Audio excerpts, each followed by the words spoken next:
Olá, boa tarde. De cara eu já peço para você participar. Mande seu vídeo pelo WhatsApp 992 24 12 20. Hoje nós vamos falar do Internacional, o Internacional do Odair Hellmann, que faz uma grande campanha. Tem uma matéria especial do Odair Hellmann a respeito da sua campanha e também dos números do Odair, que tem mais jogos em sequência até mesmo que o Diego Aguirre no Internacional. E vamos também falar do Grêmio, direto para a concentração, na verdade para o CT do Grêmio, onde está Marcelo Salzano e o seu destaque. Boa tarde, Salzano.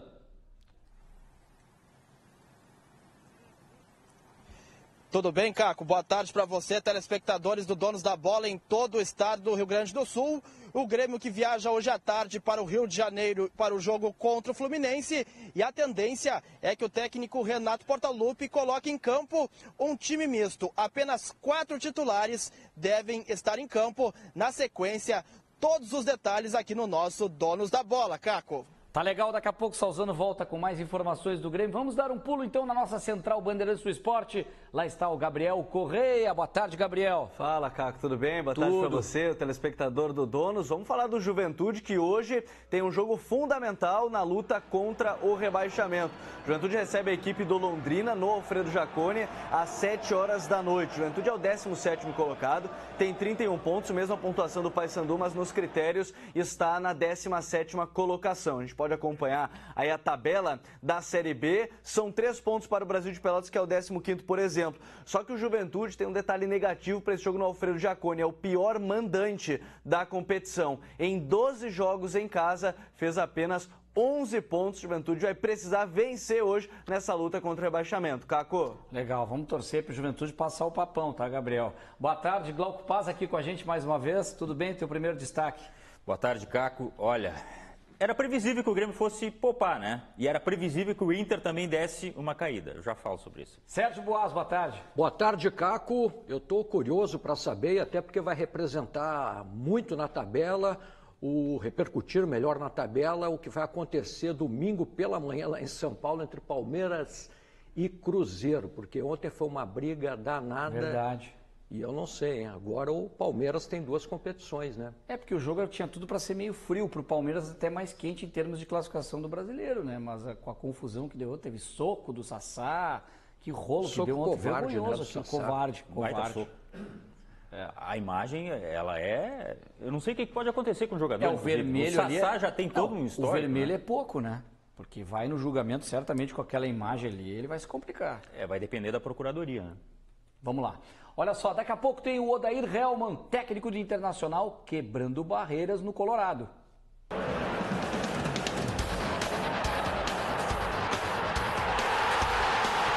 Nós estamos aqui muito tranquilos com o trabalho que a gente vem fazendo, sem ficar pensando nos outros, mas sim focado no nosso trabalho.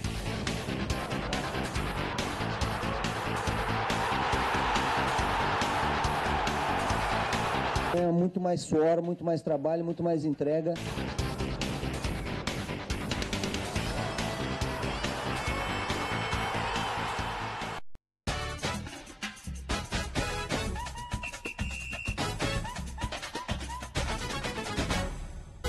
Ninguém esperava que Odair Hellmann fosse tão longe no comando internacional. O ex-auxiliar técnico colocou o time na disputa do Campeonato Brasileiro, do título. E neste domingo contra o Vitória vai alcançar uma marca muito interessante. Diagonalzinha baixa aqui e dobra aqui com um aqui. Então vai reto lá. Faz a diagonal baixa. Ele foi efetivado no cargo em novembro do ano passado. Eu estou preparado, eu não estou pronto. Pronto, eu acho que nunca vou estar, porque eu acho que quem está pronto chega no fim e aí depois é só ladeira abaixo. Odair estava preparado mesmo e o Inter foi ladeira acima. Perdeu o gauchão, é verdade. Foi eliminado na Copa do Brasil, mas faz uma grande campanha no Campeonato Brasileiro. O time do Inter de hoje é aquele projetado por Odair lá no momento em que foi confirmado como técnico. De muita marcação, de muita competição. Promessa cumprida. O Inter é um time intenso, que marca, é competitivo, o trabalho vem dando certo. Nós estamos aqui muito tranquilos com o trabalho que a gente vem fazendo, sem ficar pensando nos outros, mas sim focado no nosso trabalho. Ninguém esperava que o Odair ficasse tanto tempo no cargo. Tranquilidade. E o tranquilo Odair está quebrando uma barreira. Nós colhemos o que nós plantamos. Nos últimos 2 anos, entre 2016 e 2018, a dança dos técnicos foi grande no Inter. Ele é o 7º da lista. Argel, contratado em 2015, comandou o time em 60 jogos. Com o Falcão, foram apenas 5. Celso Rotti, 22. Com Lisca, 3 partidas. Antônio Carlos Zago ficou 30 jogos e Guto Ferreira, 33. Neste domingo, contra o Vitória da Bahia, Odair vai ultrapassar Diego Aguirre, atual líder do Campeonato Brasileiro, em número de jogos no comando do Inter. Em 2015, o Inter de Aguirre disputou 48 partidas. Contra os baianos, o Inter de Odair vai alcançar 49, contando os 3 jogos como interino no ano passado. É muito mais suor, muito mais trabalho, muito mais entrega. Se o Inter de Odair será campeão brasileiro, não sabemos. O que sabemos é que, seja qual for o resultado, o técnico já ganhou a confiança dos colorados. É verdade, já ganhou a confiança de todos. A gente tem elogiado muito o trabalho do Odair Helman. Glauco Paz, a grande força do Odair me parece ser justamente essa intensa marcação. E no Campeonato Brasileiro ele tem dado um discurso e tem cumprido. É jogo a jogo. Ele não fica fazendo melhor de 3, pensando na tabela. Cada jogo ele tem encarado como decisão. E uma grande diferença em relação a esse outro técnico que a gente viu, o Diego Aguirre. Está todo mundo abraçado ao Odair. O Diego Aguirre tinha tanta contestação no Internacional que isso atrapalhou e muito o trabalho dele. Inclusive na questão de poupar jogadores. A gente não esquece disso. O Odair, ele fez aquela lição básica de casa. Marca, não deixa o time sofrer gol. Contou com alguns jogadores que realmente vieram a ter uma grande fase. Agora, o que eu disse antes? Que o Inter iria cair. O Inter pode cair ainda um pouco mais de rendimento, porque os outros times eles estão descobrindo como é que o Inter joga. Que o Inter joga sempre com a corda esticada. E alguns jogadores que fazem a diferença, seja Patrick, seja o Vitor Cuesta, ou não vão jogar, que é o caso, por exemplo, do Cuesta, que não jogou, ou vão estar num dia não muito bom, e esse time não vai ter o mesmo rendimento. Por quê? Porque o Inter não é uma super equipe. É uma boa equipe com alguns expoentes. O que marca é o conjunto do Internacional. A gente tem falado isso aqui, né, Sérgio Boas? Falta o craque, o diferencial. Que quando o jogo está equilibrado, equalizado, o craque faz a diferença. E o Internacional não tem isso. Tem grandes jogadores, mas no nível do craque, aquele cracaço, o cara que manda no time, o grande artilheiro, o grande meia, o Inter não tem isso. Por exemplo, quem é o grande atacante do Inter? Poderia ser o Guerreiro. Poderia. Já foi o Damião, não esse de hoje. O Nico Lopes, que teve grande fase. Não dá para constar o grande atacante do como Inter sendo é o Guerreiro. Um cara constante, né? Viu? Mesmo sem ter jogado, é o Guerreiro. Exatamente. Que seria o diferencial, né? Esse sim daria muita diferença. Seria o diferencial. Um jogador velho, entre aspas, um jogador que não jogou quase esse ano. Mas e aí? Mas ali com o Odair, dá para esperar alguma coisa. Tu citaste o Nico aí. Com o Odair, né, Boazo? O Nico teve a oportunidade de estar jogando muito mais. É o melhor momento do Nico Lopes no Inter. O Nico Lopes passou por 6 técnicos. 6 técnicos. A gente sabe que o Nico Lopes recebeu a oportunidade de todos, mas também não foram todos que conseguiram dar ou entender o futebol do Nico Lopes. E aí o mérito do Odair Helman.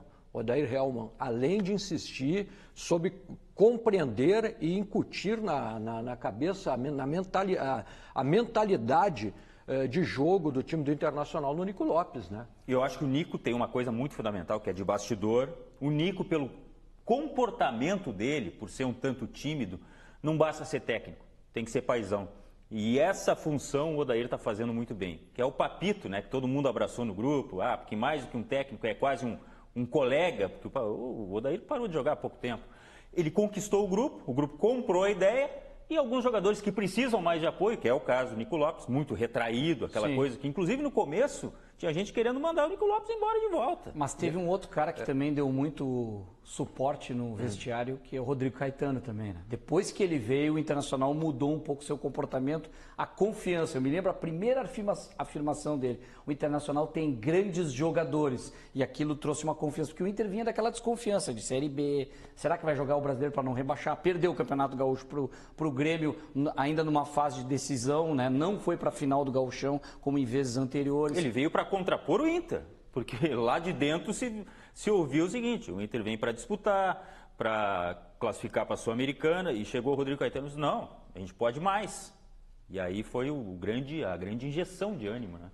Porque aí ele conseguiu abraçar o vestiário e dar liberdade, a tranquilidade para que o Odair apenas se preocupasse com as questões de campo.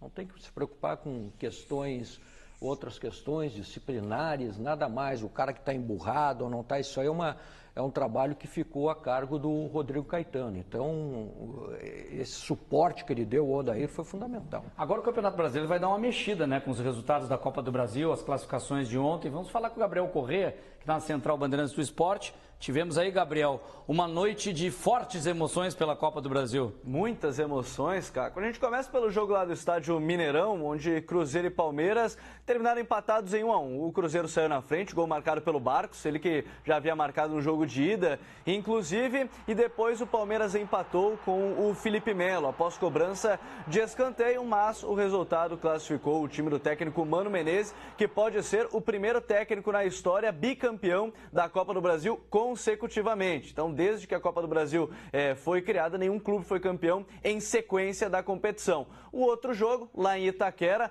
o Corinthians sofreu, saiu ganhando, o gol logo do Danilo Avelar no início, sofreu o empate para a equipe do Flamengo, o gol marcado pelo lateral direito, o gol contra do Henrique, a jogada do lateral direito Pará, mas aí o Pedrinho, 20 anos, o jogador entrou ali na fogueira quase, na semifinal da Copa do Brasil, dominou uma bola na entrada da área, chutou no canto, 2-1 para o Corinthians, que agora está na final da competição, o sorteio, que é hoje, 14h30 para a definição dos mandos de campo da grande decisão. Caco? Legal. Vocês acreditam que, de certa forma, agora o Flamengo vai crescer? Ele não está com toda essa bola toda no Campeonato Brasileiro, mas está bem classificado. Agora ele tem essa questão de se concentrar no Campeonato Brasileiro. Eu não sei... E o Palmeiras na Libertadores e no próprio Brasileiro. O Palmeiras na Libertadores e no Brasileiro. No Brasileiro ele vai agora encarar muito forte nessa reta final do Campeonato Brasileiro. No Flamengo eu não estou acreditando porque, pelo que eu sei, pelo que eu ouvi, o ambiente ficou muito ruim após a eliminação. O Barbieri continua sendo muito contestado, então não vejo assim o Flamengo conseguindo se encaixar nessa reta final. Até porque o Palmeiras tem grupo, o Flamengo é aquela panela de pressão que explode a qualquer momento, né? E o técnico é inexperiente. Vamos falar do Grêmio um pouquinho? Vamos direto para a concentração lá, na verdade, no CT, Luiz Carvalho do Grêmio, onde está o Marcelo Salzano, bem no gramado do treino, hein, Salzano? Um dia nublado. Não pisa no gramado, pelo não amor pisa de Deus, no gramado, viu? mas esse aí dá para estragar um pouquinho, né? Não pode estragar o gramado da arena. De volta aí, Salzano.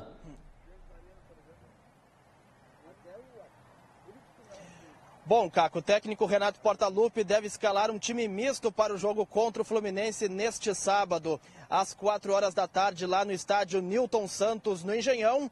Apenas 4 titulares devem estar em campo. O lateral direito, Leonardo Gomes, o volante Maicon, até porque este suspenso não atua diante do Atlético Tucumã na próxima terça-feira. Quartas de final da Libertadores lá na Arena, e também o atacante Alisson e também Everton. Com isso, a gente pode projetar o time do Grêmio para sábado da seguinte maneira: o Paulo Vitor no gol, o Leonardo Gomes na lateral direita, a dupla de zaga composta pelo Bressan e também pelo Paulo Miranda, tendo o Marcelo Oliveira na lateral esquerda. No meio de campo, o Maicon, o Tassiano, o Alisson, e aí eu vejo uma dúvida entre o Douglas ou o Jean-Pierre, pois o Jean-Pierre concedeu entrevista coletiva nesta manhã aqui no CT Luiz Carvalho, e quem fala de praxe normalmente joga, Caco. Então eu coloco essa dúvida no meio, entre o Douglas ou o Jean-Pierre, tendo ainda o Everton completando este setor ofensivo, na frente atuando improvisado como falso 9, o Tony Anderson. A delegação tricolor que viaja nesta tarde para o Rio de Janeiro. Amanhã, mais um treinamento na capital fluminense. E no sábado, o duelo diante do tricolor das Laranjeiras. O Grêmio, que é quinto colocado no Brasileiro com 47 pontos, 4 atrás do líder São Paulo. Caco. Valeu, Marcelo Salzano. Olha só, o que preocupa um pouco, Boas, a gente falava ontem do Grêmio se poupar, né, Glauco? É a questão, agora a zaga é toda reserva contra o Fluminense. O Paulo Miranda é muito bom jogador, tem dado uma resposta, na minha opinião, suficiente. O Paulo Miranda, no início do ano, jogou naquele time de transição, que não jogava absolutamente nada, né? Tem que se dizer isso.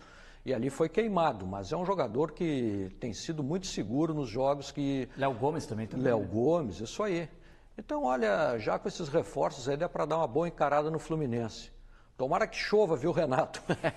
Se o Renato chegar no Rio na quinta-feira e, ó, mudar o tempo, brincadeirinha. É aquilo que eu falei antes, era previsível, né? O Grêmio querer mudar a data do jogo, para contentar o Grêmio, para agradar o calendário e ainda poder colocar o time titular contra o Fluminense, não é uma proposta que se faz, nem a mãe da gente vai aceitar, não tem como. O Fluminense jogou a segunda. Não tinha como, deslocamento lá de Chapecó, né? Não tem como. Não tem como. E a questão do time misto é mais uma oportunidade. Eu gostaria de ver o Douglas jogando, até porque eu sou fã do futebol do Douglas. Joga muito. Entendo que o Jean-Pierre tem um futuro promissor, mas eu entraria com o Douglas, até porque está jogando, tem condições. Podendo pifar o Everton é uma baita de uma... E não dá para desperdiçar ponto nesse momento, já que tem uma equipe mista, bota o que tem de melhor. Se ganha no Rio de Janeiro, né? Imagina. A sequência do Grêmio é muito decisiva e boa. Depois ele pega o Bahia em casa e aí tem aquela rodada 29ª decisiva. Porque ele tem um confronto direto com o Palmeiras, que está aí, é o que mais cresce, tem tudo para assumir a liderança. Aí sem o Palmeiras está né? numa batida muito, não sei se vai se abater agora com essa eliminação, mas ele está muito bem o Palmeiras. E o Inter enfrenta o São Paulo nessa mesma rodada. Essa é a rodada, olha, se eles estiverem mais ou menos nessa pontuação, é ela que pode mudar alguma coisa. Balizador. Esse jogo é no mesmo dia? Não lembro agora. Depois a gente confere isso aí, depois tudo se o Paulinho e o Gabriel tiver aquela bola nas costas, sabe? Se é no mesmo dia. Não, mas aqui a gente tem a central, tem o Paulinho no controle. Só para tirar a dúvida, né? Depois do intervalo a gente vai trazer essa informação, porque daqui a pouco também tem a Rainha Marta incentivando as novas gerações das gurias do futebol. Em uma coisa, as meninas não concordam. Quem é, gurias, o jogador de futebol, homem, favorito de vocês?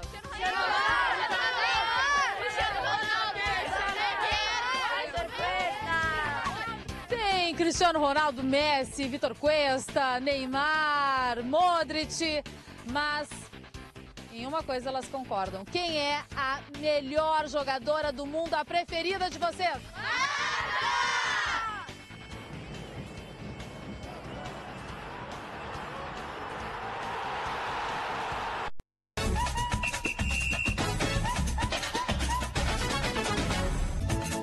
Marca do pênalti, quem está na marca do pênalti hoje? Sérgio Boas. Olha aí, Sérgio.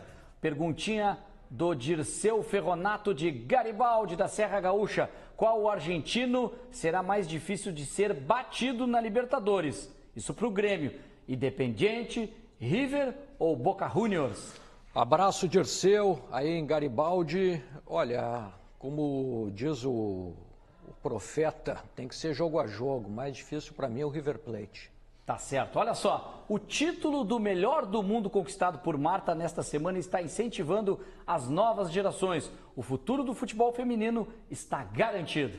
Você já esteve nessa posição tantas vezes e todas as vezes você se emociona. Marta gigante. 6 vezes a melhor jogadora do mundo, superando qualquer outro craque milionário, como Cristiano Ronaldo, Messi e companhia.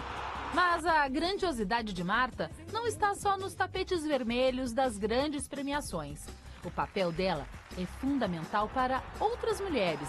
E por que não meninas brilharem no tapete verde dos campos de futebol do Brasil. A gente está muito feliz e orgulhosa da Marta, né? Mostrando que o futebol feminino veio realmente para ficar e é uma realidade no Brasil daqui para frente. A Marta vencendo mais uma vez, né? Demorou, por 10 anos depois ela está de novo em referência aí no futebol feminino. E eu tenho certeza que isso traz, né, muita oportunidade e vontade das meninas se tornarem Martas um dia. A influência de Marta estimula crianças e adolescentes que querem ser atletas. Mas essas meninas sonham e precisam que o esporte cresça.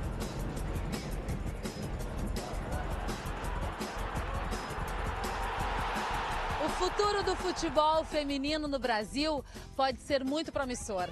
A partir de 2019, todo clube que disputar a Série A do Campeonato Brasileiro terá de ter um time feminino.